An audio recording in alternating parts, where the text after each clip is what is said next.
this election is more than a typical normal run-of-the-mill election. There's so much at stake. Alfredo Ortiz has been a friend of this show for a long time. You hear me talk about keepamericaamerica.com a lot because I think the single thing I've been asked the most in 2020 online and emails and people who call this show, what can I do, Mike?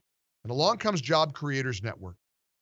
Job Creators Network, the president and CEO is Alfredo Ortiz, who has had to meet a payroll. He knows all too well what it's like to try to keep a company running. He was vice president of CSM Bakery Products Food Service Division, a $2 billion worldwide company. Now he's the president and CEO of Job Creators Network, and he's one of the architects of keepamericaamerica.com. He joins us on Skype and on the radio. Alfredo, hope you had a restful Labor Day, but knowing you, you were probably laboring over the long weekend. Yeah, Mike, you know me well. Thanks for having me back. Yeah, no rest for the weary. We got a lot of work to do, and we got less than 60 days to do it. So the job is in front of us. The task is at hand, and over I've been talking to people about what this country could turn into. And I believe that there's plenty of people on the left who would like to see us become a country modeled over another country that doesn't resemble the United States. But before we get to that, I do want to again go back to something I've been saying on air about an airline like Delta with the spacing and the blocking out of seats. Not all the airlines are doing that. A lot of companies are saying, hey, we got to catch up. We're going to cram people in. We're going to kind of make people nervous. Small businesses, big companies, even Disney World, they're trying so hard. Alfredo, I don't think we say it enough about the companies and the businesses and the entrepreneurs who are almost desperately trying to get back to a sense of being open and commerce resuming and getting this country open again. We don't acknowledge those who are doing their part enough. Yeah, Mike, that's absolutely right. And nobody knows that better than our small business owners out there. I mean, it has been one heck of a summer for these guys. I mean, really, really tough. I mean, they're in New York, as you know, there are estimates now that says that maybe 60% of your restaurant eateries may be out of business by the end of the year. I mean, that's horrific. And why is that? It's because of these Democrat governors and mayors and these shutdowns, quite frankly, that are really draconian. And what's the first thing that Biden said he would probably do if he was in office? He would do the shutdowns. We would absolutely tank our entire economy. We are on a great recovery right now. And we know that this recovery is possible because of these great entrepreneurs and business people that just try to figure things out. And you use the example of Delta.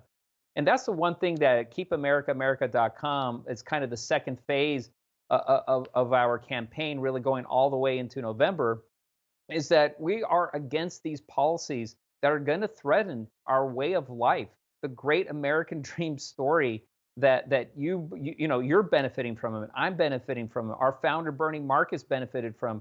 A Jewish Russian immigrant that grew up there in the tenants of New Jersey, who started the Home Depot. I mean, we're against socialism, but we're for capitalism and free enterprise. We're against the rioting, but we're for free speech. We're against the looting and the lawlessness, but we're for public safety.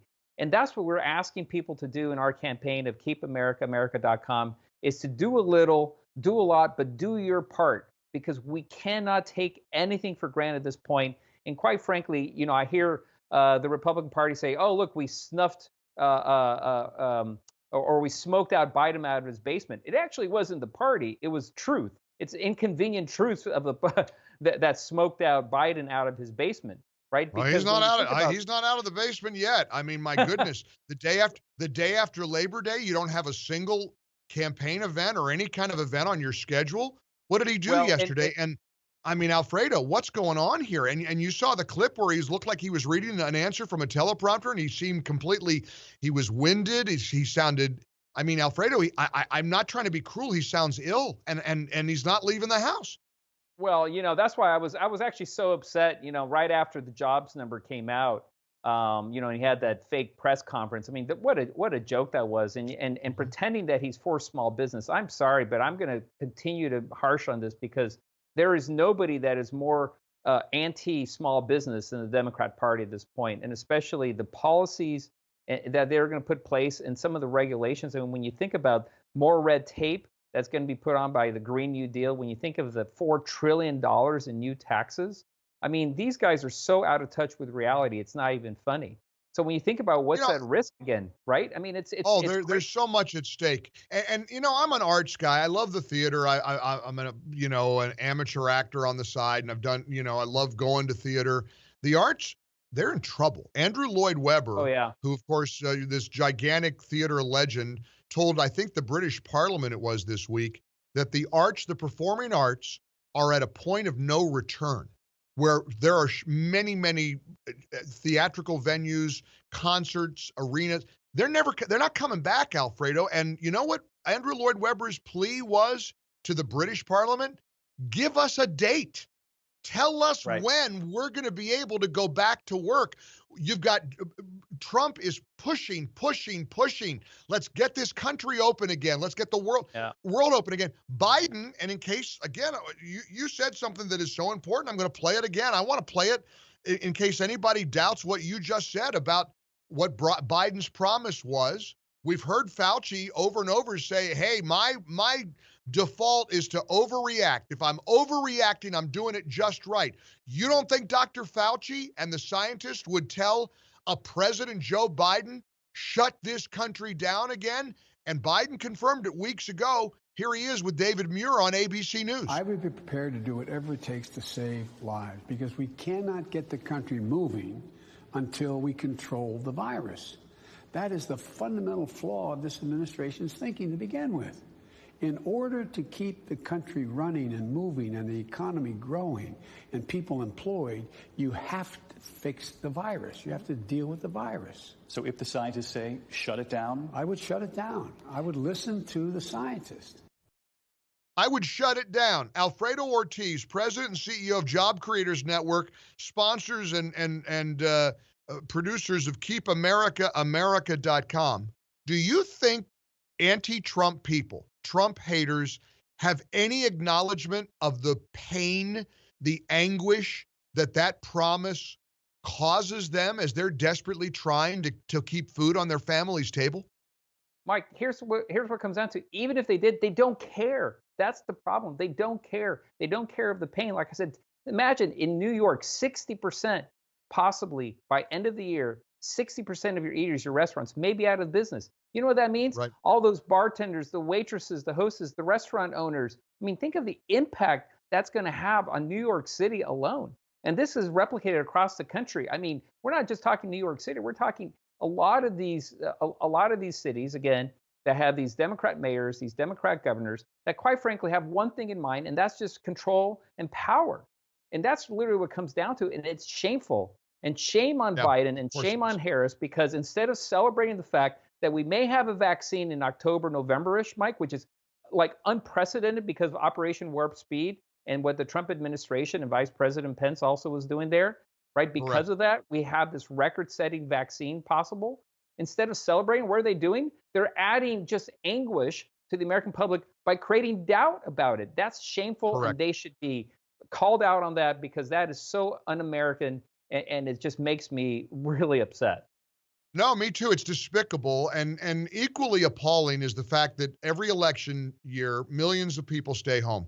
We can't stay home. And that's what Keep America, America.com is all about. Let's just take a moment to talk about the fundamentals of Keep America, America.com, and why everybody listening to us right now needs to go there and head to Keep America, America.com. Yeah, Mike, and thank you again. You know, the bottom line here is that we ask for people to do a little, to do a lot, but to do their part, right? Folks, I hear people say, well, I'm a little concerned about, the virus, that I may catch it, so I may not go to the voting polls, I may do mail-in and absentee ballots, and that's fine.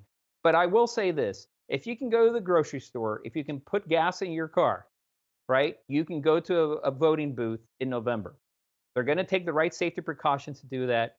Go ahead, do your vote. Again, if you have to do absentee ballots, go ahead and do that, right? But we ask people to not only, go on the site, get all the information you need for your voting booth, for your polling place, but also pledge to try to do others and encourage others to do that, to do the same thing and go to that site. Mike, as you know, these elections are not won by millions because thank God we still have an electoral college, right? Which will Correct. probably go away if the Democrats take over. They're going to get rid of that Right. as well, right? But, when you think about Michigan, when you think about Ohio, when you think about Pennsylvania, right? I mean, we're talking 11,000, 23,000, 44,000 votes, respectively, in each one of those states. That's what that was won by. So when every single person does their part, right? Anybody who believes, right, that our freedoms and securities are at risk. And look, you just need to look at what happened in Rochester, for example, to those, poor folks just having a nice meal. I mean, I saw another clip where you had a family there. He had the dad had his wife there and his 3 daughters, and they surrounded the table.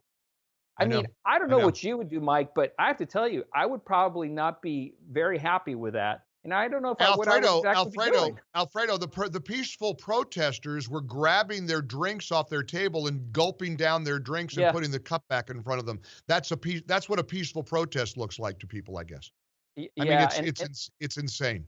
That's right. And that's why, again, we're asking people, please, do your part. We've got 61 million folks that are fans of yours and your colleagues, like Rush and Hugh Hewitt. Oh, and by the way, I was on Hugh last week, and he was jabbing you for your Dayton, Ohio roots, and I told him you're going to bring Ohio home for us. So, listen, Hewitt's Mr. Ohio, and I listen. I'm from Ohio. We can do it. And Florida. I mean, my goodness, the NBC Marist poll out yesterday. Hispanic voter, 50 to 46% lead. There's been like a 23% swing in the last month or two. I told you on that one. Remember, I told you we're going to bring home Hispanics. You were right. I'm telling you right now. You were right. You said that weeks ago. Listen, I'm so proud to tell the world about Keep America, America.com. Alfredo Ortiz, thank you for your support of Team Gallagher and everything we're doing to try to get this country on the right track and get the election right. You keep fighting the good fight. And may everybody listening to us go to keepamerica.com and do your part. Thanks, Alfredo. Thank you, Mike. All the best. More coming up, including here in the ReliefFactor.com studios, a huge bit of news that the mainstream media isn't spending a whole lot of time on. Did you hear about the president who got nominated for the Nobel Peace Prize? All the details coming up.